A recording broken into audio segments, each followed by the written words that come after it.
अध्याय 4। श्री साईं बाबा का शिरडी में प्रथम आगमन, संतों का अवतार कार्य, पवित्र तीर्थ शिरडी, श्री साईं बाबा का व्यक्तित्व, गोली बुबा का अनुभव, श्री विठ्ठल का प्रकट होना, शिव सागर की कथा, दास कनु का प्रयाग स्नान, श्री साईं बाबा का शिरडी में प्रथम आगमन, 3 बाड़े, संतों का अवतार कार्य। भगवत गीता में भगवान श्री कृष्ण कहते हैं कि जब जब धर्म की हानि और अधर्म की वृद्धि होती है तब तब मैं अवतार धारण करता हूँ। धर्म स्थापन, दुष्टों का विनाश तथा साधु जनों के परित्राण के लिए मैं युग युग में जन्म लेता हूँ। साधु और संत भगवान के प्रतिनिधि स्वरूप हैं। वे उपयुक्त समय पर प्रकट होकर अपनी कार्य प्रणाली द्वारा अपना अवतार कार्य पूर्ण करते हैं। अर्थात जब ब्राह्मण, क्षत्रिय और वैश्य अपने कर्तव्यों से विमुख हो जाते हैं, जब शूद्र उच्च जातियों के अधिकार छीनने लगते हैं, जब धर्म के आचार्यों का अनादर तथा निंदा होने लगती है, जब लोग निषिद्ध भोज्य पदार्थों और मदिरा आदि का सेवन करने लगते हैं, जब धर्म आड़ में निंदित कार्य होने लगते हैं, जब भिन्न भिन्न धर्मावलंबी परस्पर लड़ने लगते हैं, जब ब्राह्मण संध्यादि कर्म आदि छोड़ देते हैं, कर्मठ पुरुषों को धार्मिक कृत्यों में अरुचि उत्पन्न हो जाती है, जब योगी ध्यान आदि कर्म करना छोड़ देते हैं और जब जन साधारण की ऐसी धारणा हो जाती है कि केवल धन, संतान और स्त्री ही सर्वस्व है, तथा इस प्रकार जब लोग सत्य मार्ग से विचलित होकर अधः पतन की ओर अग्रसर होने लगते हैं, तब संत प्रकट होकर अपने उपदेशों एवं आचरण के द्वारा धर्म की संस्थापना करते हैं। वे समुद्र के ज्योति स्तंभ की तरह हमारा उचित मार्गदर्शन करते तथा सत्य पथ पर चलने को प्रेरित करते हैं। इसी मार्ग पर अनेकों संत निर्वतीनाथ, ज्ञानदेव, मुकाबाई, नामदेव, गौरा, गौणाई, एकनाथ, तुकाराम, नरहरि, नरसिंह भाई, सज्जन कसाई, सावंता माली और रामदास तथा कई अन्य संत सत्य मार्ग का दिग्दर्शन कराने हेतु भिन्न भिन्न अवसरों पर प्रकट हुए और इन सब के पश्चात शिरडी में श्री साईं बाबा का अवतार हुआ। पवित्र तीर्थ शिरडी अहमदनगर जिले में गोदावरी के तट बड़े ही भाग्यशाली हैं, जिन पर अनेक संतों ने जन्म धारण किया और अनेकों ने वहां आश्रय पाया। ऐसे संतों में श्री ज्ञानेश्वर महाराज प्रमुख थे। शिरडी अहमदनगर जिले के राहता तालुका में है। गोदावरी नदी पार करने के पश्चात मार्ग सीधा शिरडी को जाता है। 8 मील चलने पर जब आप नीम गांव पहुंचेंगे तो वहां से शिरडी दृष्टिगोचर होने लगती है। कृष्णा नदी के तट पर अन्य तीर्थ स्थान गानगापुर, नरसिंहवाड़ी और औदुंबर के समान ही शिरडी भी प्रसिद्ध तीर्थ है। जिस प्रकार दामोजी ने मंगलवेढ़ा को, समर्थ रामदास ने सज्जनगढ़ को, दत्तावतार श्री नरसिंह सरस्वती ने वाड़ी को पवित्र किया, उसी प्रकार श्री साईनाथ ने शिरडी में अवतीर्ण होकर उसे पावन बनाया। श्री साईं बाबा का व्यक्तित्व। श्री साईं बाबा के सानिध्य से शिरडी का महत्व विशेष बढ़ गया। अब हम उनके चरित्र का अवलोकन करेंगे। उन्होंने इस भवसागर पर विजय प्राप्त कर ली थी, जिसे पार करना महान दुष्कर तथा कठिन है। शांति उनका आभूषण था और वे ज्ञान की साक्षात प्रतिमा थे। वैष्णव भक्त सदैव वहां आश्रय पाते थे। दानवीरों में वे राजा कर्ण के समान दानी थे। वे समस्त सारों के सार रूप थे। ऐहिक पदार्थों से उन्हें अरुचि थी। सदा आत्म स्वरूप में निमग्न रहना ही उनके जीवन का मुख्य ध्येय था। अनित्य वस्तुओं का आकर्षण उन्हें छू भी नहीं गया था। उनका हृदय शीशे के समान उज्जवल था। उनके श्रीमुख से सदैव अमृत वर्षा होती थी। अमीर और गरीब उनके लिए दोनों एक समान थे। मान अपमान की उन्हें किंचित मात्र भी चिंता न थी।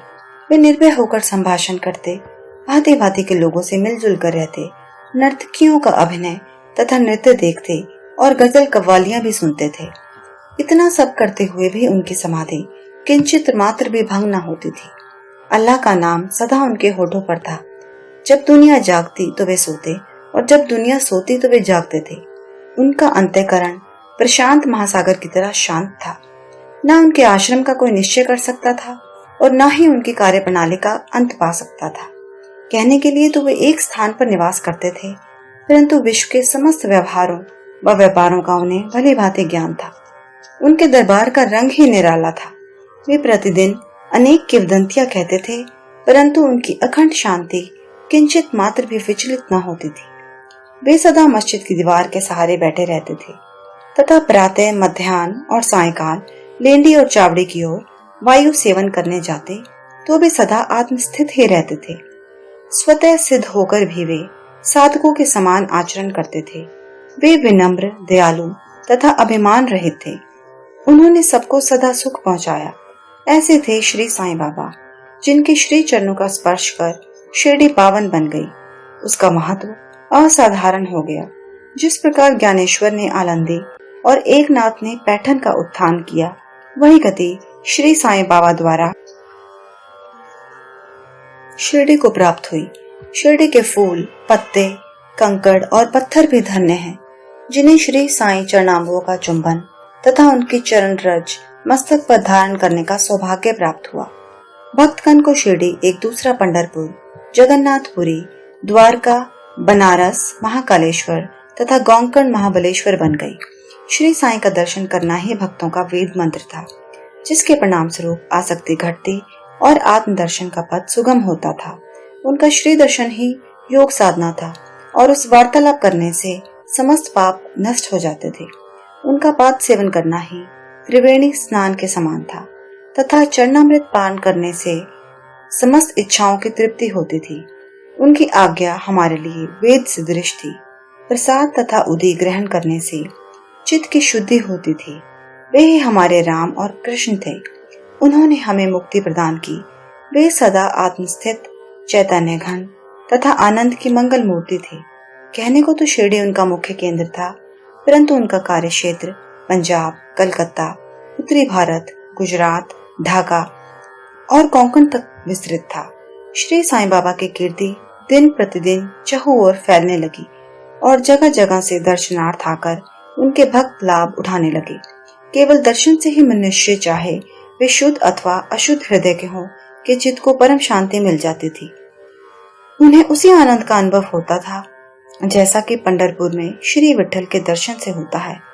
यह कोई अतिशयोक्ति नहीं है। देखिए, एक भक्त ने यही अनुभव पाया है।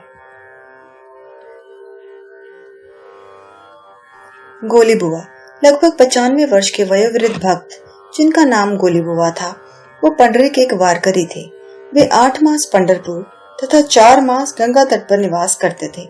सामान ढोने के लिए वे गधे को अपने पास रखते और एक शिष्य भी सदैव उनके साथ रहता था। वे प्रतिवर्ष वारी लेकर पंढरपुर जाते और लौटते समय श्री साईं बाबा के दर्शनार्थ शिरडी आते थे। बाबा पर उनका अगाध प्रेम था। वे बाबा की ओर एकटक निहारते और कह उठते थे कि ये तो श्री पंडरीनाथ, श्री विठल के अवतार हैं, जो अनाथनाथ, दीन दयालु और दीनों के नाथ हैं। गोली बुआ श्री विठोबा के परम भक्त थे। उन्होंने अनेक बार पंडरी की यात्रा की तथा प्रत्यक्ष अनुभव किया कि श्री साईं बाबा सचमुच में ही पंडरीनाथ है। विठल स्वयं प्रकट हुए। श्री साईं बाबा के ईश्वर चिंतन और भजन में विशेष अभिरुचि थी। वे सदैव अल्लाह मालिक पुकारते और भक्तों से कीर्तन सप्ताह करवाते थे। इसे नाम सप्ताह भी कहते हैं। एक बार उन्होंने दासगणों को कीर्तन सप्ताह करने की आज्ञा दी। दासगणों ने बाबा से कहा कि आपकी आज्ञा मुझे शिरोधार्य है, परंतु इस बात का आश्वासन मिलना चाहिए कि सप्ताह के अंत में विठल अवश्य प्रकट होंगे। परंतु साथ ही भक्तों में श्रद्धा व तीव्र उत्सुकता का होना भी अनिवार्य है। ठाकुर नाथ की डंकपुरी, विठल की पंडरी, रणछोड़ की द्वारका यही तो है। किसी को दूर जाने की आवश्यकता नहीं है। क्या विठल कहीं बाहर से आएंगे? वे तो यही विराजमान है। जब भक्तों में प्रेम और भक्ति का स्रोत प्रवाहित होगा तो विठल स्वयं ही यहाँ प्रकट हो जाएंगे। सप्ताह समाप्त होने के बाद विठल भगवान इस प्रकार प्रकट हुए। काका साहेब दीक्षित सदैव की भांति स्नान करने के पश्चात जब ध्यान करने को बैठे तो उन्हें विठल के दर्शन हुए। दोपहर के समय जब वे बाबा के दर्शनार्थ मस्जिद पहुंचे तो बाबा ने उनसे पूछा, क्यों विठल पाटिल आए थे ना? वे बहुत चंचल हैं, उनको दृढ़ता से पकड़ लो। यदि थोड़ी भी असावधानी की तो वे बचकर निकल जाएंगे। यह प्रातःकाल की घटना थी और दोपहर के समय उन्हें पुनः दर्शन हुए। उसी दिन एक चित्र बेचने वाला विठोबा के 25-30 चित्र लेकर वहां बेचने आया। यह चित्र ठीक वैसा ही था जैसा कि काका साहब दीक्षित को ध्यान में दर्शन हुए थे। चित्र देखकर और बाबा के शब्दों का स्मरण कर काका साहब को बड़ा विस्मय और प्रसन्नता हुई। उन्होंने एक चित्र सहर्ष खरीद लिया और उसे अपने देवघर में प्रतिष्ठित कर दिया। थाना के अवकाश प्राप्त मामलदार श्री बी वहीदेव ने अपने अनुसंधान के द्वारा यह प्रमाणित कर दिया है कि शिरडी पंढरपुर की परिधि में आती है। दक्षिण में पंढरपुर श्री कृष्ण का प्रसिद्ध स्थान है, अतः शिरडी ही द्वारका है। द्वारका की एक और व्याख्या सुनने में आई है, जो कि के नारायण अय्यर द्वारा लिखित भारतवर्ष का स्थायी इतिहास में स्कंद पुराण से उद्धृत की गई है। वह इस प्रकार है: चतुर्वर्णामपि वर्गाणाम यत्र द्वाराणि सर्वतः अतो द्वारा वतीत युक्ता वदिधि भस तत्व वदाधि भी। जो स्थान चारों वर्णों के लोगों को धर्म, अर्थ, काम और मोक्ष के लिए सुलभ हो, दार्शनिक लोग उसे द्वारका के नाम से पुकारते हैं। शिरडी में बाबा की मस्जिद केवल चारों वर्णों के लिए ही नहीं, अपितु दलित, अस्पृश्य और भागोजी शिंदे जैसे कोड़ी आदि सबके लिए खुली थी। अतः शिरडी को द्वारका कहना ही सर्वथा उचित है। भगवंत राव क्षीर सागर की कथा। श्री विठल पूजन में बाबा को कितनी रुचि थी, यह भगवंत राव क्षीर सागर की कथा से स्पष्ट है। भगवंत राव के पिता विठोबा के परम भक्त थे, जो प्रतिवर्ष पंढरपुर वारी लेकर जाते थे। उनके घर में विठोबा की एक मूर्ति थी, जिसकी वे नित्य प्रति पूजा करते थे। उनकी मृत्यु के पश्चात उनके पुत्र भगवंत राव ने वारी, पूजन, श्राद्ध इत्यादि समस्त कर्म करना छोड़ दिया। जो भगवंत राव शिरडी आए तो बाबा उन्हें देखते ही कहने लगे कि इनके पिता मेरे परम मित्र थे, इसी कारण मैंने इन्हें यहाँ बुलाया है। इन्होंने कभी नैवेद्य अर्पण नहीं किया तथा मुझे और विठोबा को भूखों मारा है, इसलिए मैंने इन्हें यहाँ आने को प्रेरित किया। अब मैं इन्हें हठ पूर्वक पूजा में लगा दूंगा। दासगणु का प्रयाग स्नान। गंगा और यमुना नदी के संगम पर प्रयाग प्रसिद्ध तीर्थ स्थान है। हिंदुओं की ऐसी भावना है कि वहां स्नान आदि करने से समस्त पाप नष्ट हो जाते हैं। इसी कारण प्रत्येक पर्व पर सहस्त्रों भक्तगण वहां जाते हैं और स्नान का लाभ उठाते हैं। एक बार दासगणों ने भी वहां जाकर स्नान करने का निश्चय किया। इस विचार से वे बाबा से आज्ञा लेने उनके पास गए। बाबा ने कहा कि इतनी दूर व्यर्थ भटकने की क्या आवश्यकता है, अपना प्रयाग तो यही है, मुझ पर विश्वास करो। आश्चर्य, महान आश्चर्य।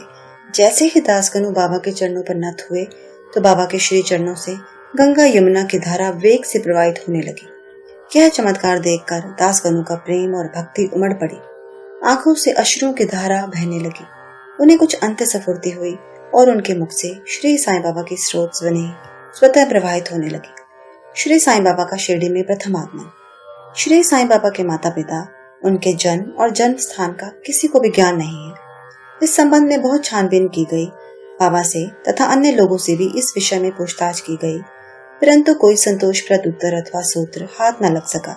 यथार्थ में हम लोग इस विषय में सर्वथा अनभिन्न हैं। नामदेव और कबीरदास जी का जन्म अन्य लोगों की भांति नहीं हुआ था। वे बाल रूप में प्रकृति की गोद में पाए गए थे। नामदेव हिमरथी नदी के तीर पर गोनाई को और कबीर भागीरथी नदी के तीर पर तमाल को पड़े हुए मिले थे। ऐसा ही श्री साईं बाबा के संबंध में भी था। वे शिरडी में नीम वृक्ष के तले 16 वर्ष की तरुणावस्था में स्वयं भक्तों के कल्याणार्थ प्रकट हुए।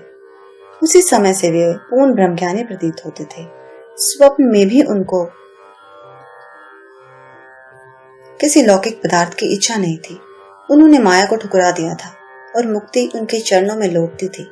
शिरडी ग्राम की एक वृद्ध स्त्री नाना चौबदार की मां ने उनका इस प्रकार वर्णन किया है। एक तरुण, स्वस्थ, फुर्तीला तथा अति रूपवान बालक सर्वप्रथम नीम वृक्ष के नीचे समाधि में लीन दिखाई पड़ा। सर्दी व गर्मी की उन्हें किंचित मात्र भी चिंता न थी। उन्हें इतनी अल्प आयु में इस प्रकार कठिन तपस्या करते देखकर लोगों को महान आश्चर्य हुआ। दिन में वे किसी से भी भेंट नहीं करते थे और रात्रि में निर्भय होकर एकांत में घूमते थे। लोग आश्चर्यचकित होकर पूछते फिरते थे कि इस युवक का कहाँ से आगमन हुआ है। उनकी बनावट तथा आकृति इतनी सुंदर थी कि एक बार देखने मात्र से लोग आकर्षित हो जाते थे। वे सदा नीम वृक्ष के नीचे बैठे रहते थे और उन किसी के द्वार पर न जाते थे। यद्यपि वे देखने में युवक प्रतीत होते थे, परंतु उनका आचरण महात्माओं के सदृश था। वे त्याग और वैराग्य की साक्षात प्रतिमा थे। एक बार एक आश्चर्यजनक घटना हुई। एक भक्त को भगवान खंडोबा का संचार हुआ। लोगों ने शंका निवारणार्थ उनसे प्रश्न किया कि हे देव, कृपया बतलाइए कि ये किस भाग्यशाली पिता की संतान है और उनका कहाँ से आगमन हुआ है। भगवान खंडोबा ने एक कुदाली मंगवाई और एक निर्दिष्ट स्थान पर खोदने का संकेत किया। जब वह स्थान पूर्ण रूप से खोदा गया तो वहां एक पत्थर के नीचे ईंटें पाई गई। पत्थर को हटाते ही एक द्वार दिखा जहां पर 4 द्वीप जल रहे थे। उन दरवाजों का मार्ग एक गुफा में जाता था, जहां गोमुखी आकार की इमारत, लकड़ी के तख्ते, मालाएं आदि दिखाई पड़ी।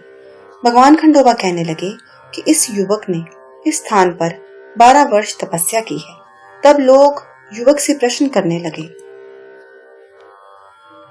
परंतु उसने यह कहकर बात टाल दी कि यह मेरे श्री गुरुदेव की पवित्र भूमि है, अतएव मेरा पूज्य स्थान है।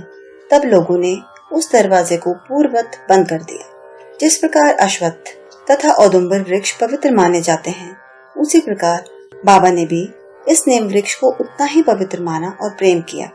महालसा पति तथा शिरडी के अन्य भक्त इस स्थान को बाबा के गुरु का समाधि स्थान मानकर सदैव नमन किया करते थे। 3 वाड़े। नीम वृक्ष के आसपास की भूमि श्री हरि विनायक साठे ने मोल ले ली और उस स्थान पर एक विशाल भवन का निर्माण किया, जिसका नाम साठेवाड़ा रखा गया।